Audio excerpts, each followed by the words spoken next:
Hello everyone, and welcome. I hope your day has been gentle on your shoulders and kind to your heart. No dreams, no real rest, just wind on the roof and motorbikes that might slow at Diep's gate. James's note says, "Don't chase." But a stamped notice tries to lure her into signing anyway. Officer Thu warns that even a copied stamp can ruin them, because fear makes families careless.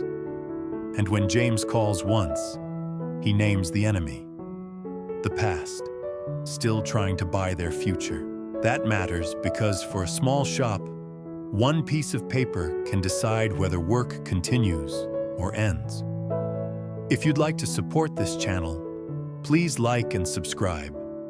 It helps these stories reach the people who need them.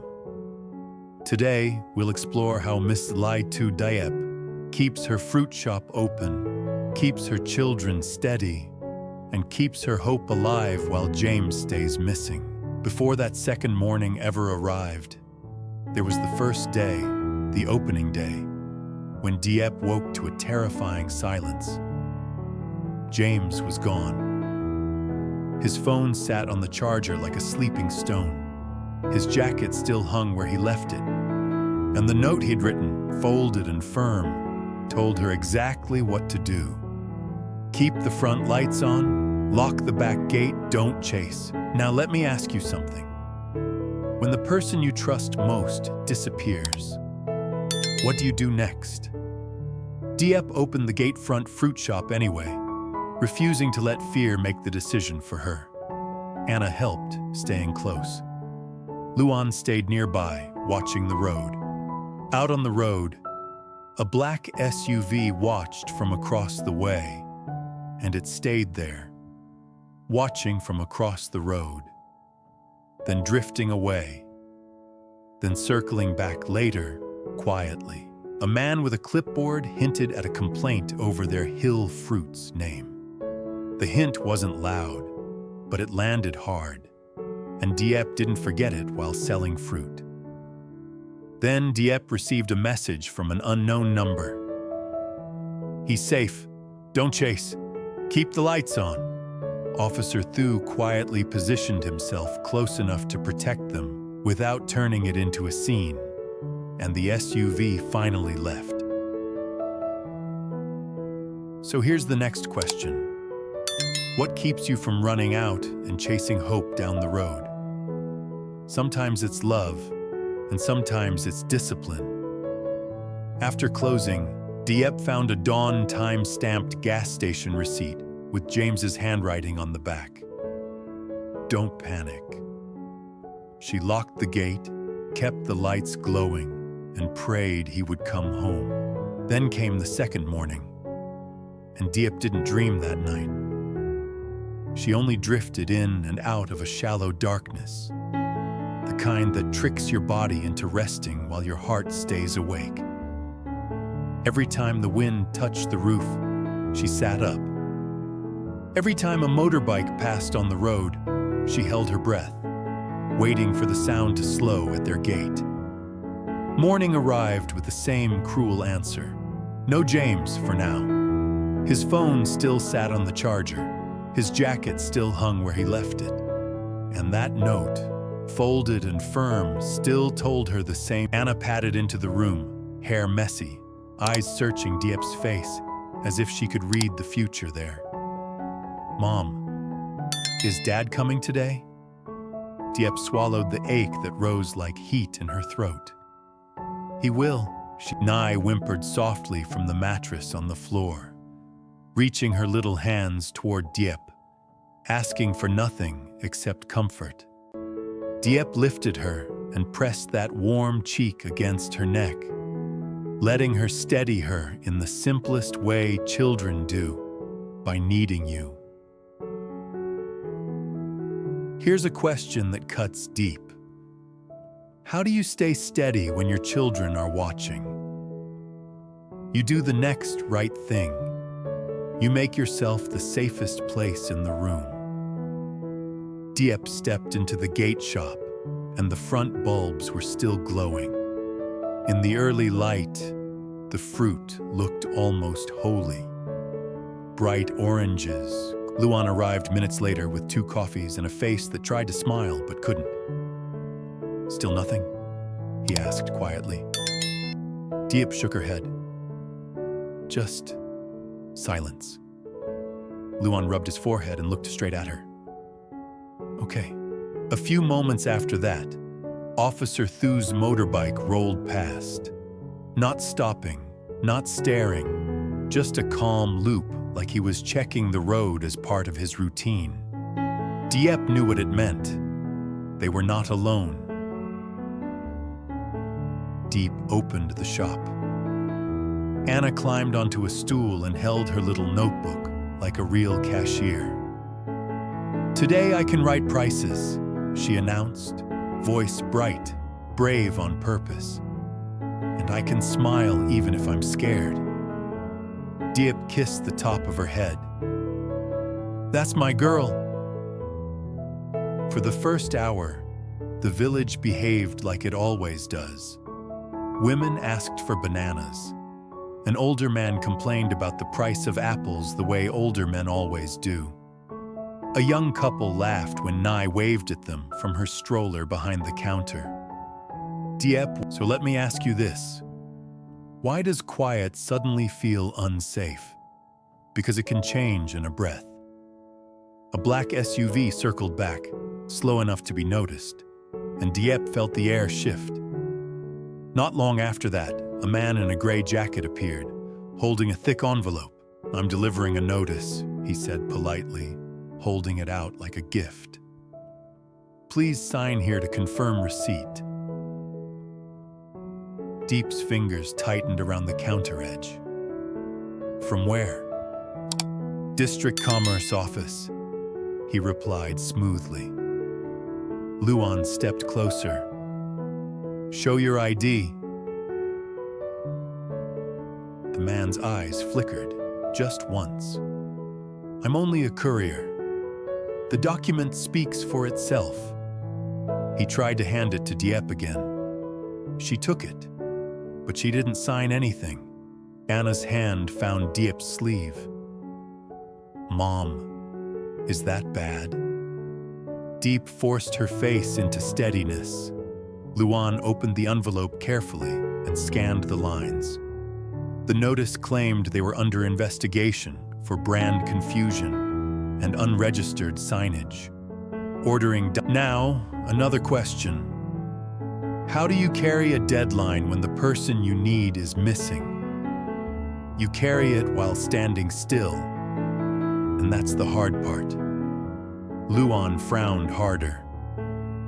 "This wording is weird," he muttered. "Too dramatic, too fast. They want you scared." Officer Thu returned then, this time stopping near the corner, close enough that anyone watching could see him, far enough that he wasn't interfering. He looked at the notice without touching it. "This stamp is commonly copied," he said calmly. "Real notices include verification contacts and a traceable issuing code. This one looks rushed. Let me slow that down. A real notice gives you a way to verify it. This one doesn't. It leans on a stamp and a threat, hoping you'll move before you think." Relief hit Diep so quickly her knees felt weak, but Officer Thu's eyes didn't soften. "Fake can still hurt," he added, "because it's meant to push you into a mistake.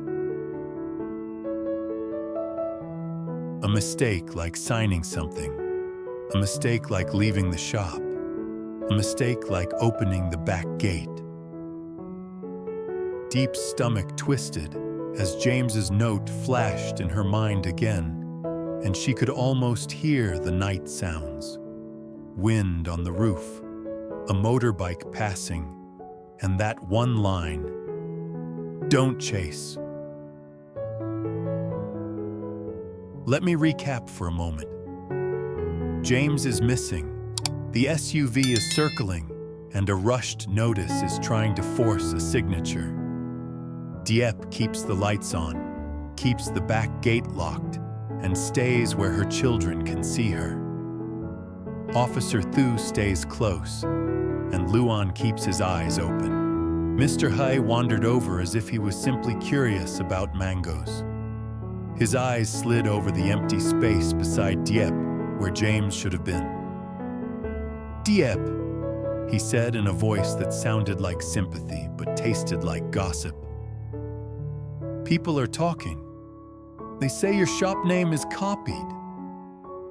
They say the other stall has connections." Luan's jaw tightened.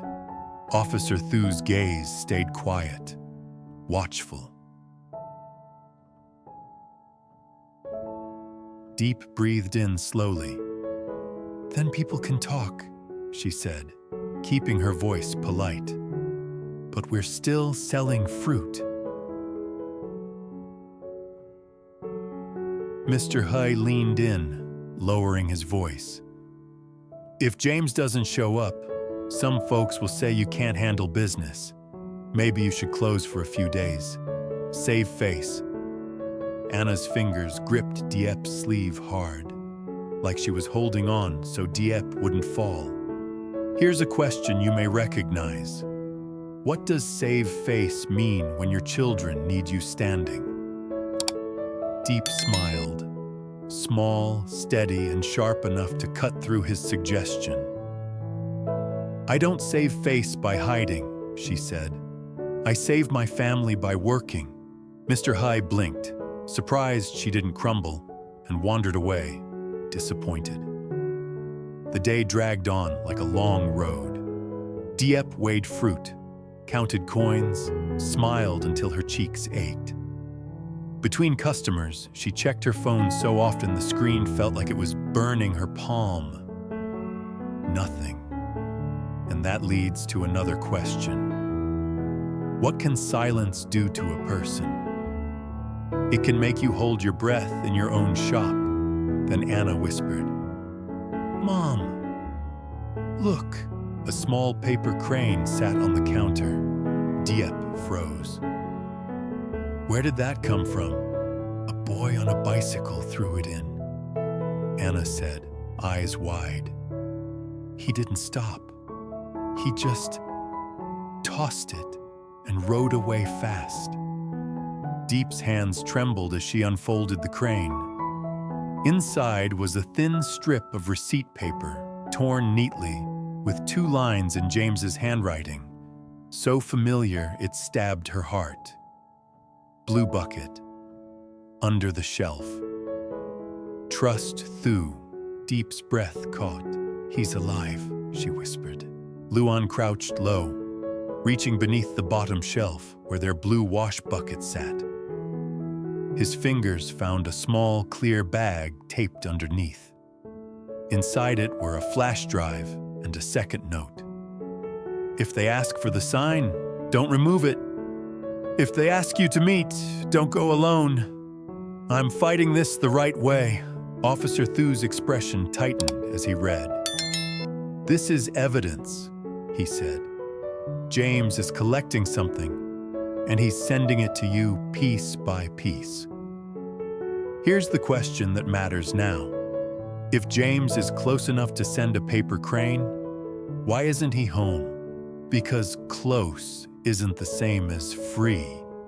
He's near, but he's not free to walk in. Not yet." Anna stared at the note like it was a fragile treasure. "Can Dad come home now?" she asked, voice shaking. Diep knelt and pulled her into her arms, pressing her cheek to Anna's hair. "Not yet," she admitted softly. "But he's close, and he's trying to protect us." Behind the counter, Nye babbled and reached for an orange with 2 chubby hands, unaware of the storm around them. Diep looked at her, and something hardened, not into anger, but into determination. They closed the shop at dusk. Officer Thu took the flash drive carefully. "I'll run it through proper channels," he promised. "Tonight, keep the front light on again. And if anything feels wrong, even a small thing, call me." Diep nodded, throat tight. "Thank you." Quick recap, because it's a lot. The notice may be fake, but it's meant to hurt. The paper crane brought proof James is alive, plus instructions that keep Diep from stepping into a setup. Trust Thu. Don't remove the sign. Don't meet alone. At home. Anna helped Diep wash Nie's hands like it was the most serious job in the world. Luan stayed outside near the gate longer than he needed to, as if his presence could block danger. The house finally settled into quiet. Then Diep's phone buzzed. Unknown number. Her hands shook so badly she nearly dropped it. She answered in a whisper. "James." His voice came low and rough, like he was speaking through clenched teeth. "Diep, listen. I don't have time." Diep's whole body went cold and hot at once. "Where are you? Are you hurt?" "I'm okay," he said quickly, and Diep could hear the lie he used to protect her. "You did good. You kept the lights on." Tears slid down her face. She covered her mouth with her hand so Anna wouldn't hear her break. "Tomorrow," James continued, "if anyone mentions procedure or registration, you smile and say, 'We will verify with Officer Thu.' Don't argue, don't sign." "And Diep?" "Yes?" "If you see the black SUV again, don't stare. Hold Anna's hand. Keep Nye behind the counter. That's all." Here's the question that hits like thunder. What kind of trouble makes a father warn you not to stare at a car? The kind that wants you to react. The kind that feeds on one wrong glance, one step out the back gate, one signature on a line. Diep's heart slammed. "James, who are they?" There was a pause. One breath that sounded like the edge of a cliff. "The past," he said softly. "Still trying to buy our future." Then the line went dead. Let me recap again gently. James is alive, but not free. He's close enough to send a crane and speak once, and careful enough to hang up.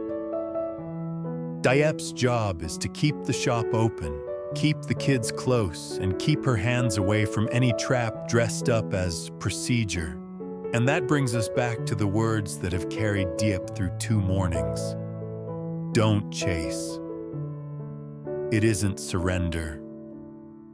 It's protection. Diep stood still in the dark kitchen, phone pressed to her ear, listening to silence again. But this time, the silence wasn't empty. It was full of his promise. Thin as paper, fragile as a crane, and strong enough to keep her standing. Diep doesn't win with loud speeches. She wins by refusing the mistake the paper is designed to provoke. She keeps the front lights on, locks the back gate, and doesn't chase, even when silence burns. She opens Hill Fruits anyway. With Anna on a stool writing prices and Nye waving from the stroller, a black SUV circles back. A gray jacket courier offers a stamped official notice, and Diep won't sign. Luan hears the wording is wrong. Officer Thu says the stamp is commonly copied, yet a fake can still hurt. Then a paper crane arrives, leading to a flash drive and James's notes. Trust Thu. Don't remove the sign. Don't meet alone. At night, James calls once, names the past, and the line goes dead. Diep turns on the light and keeps standing. until James can step through that gate.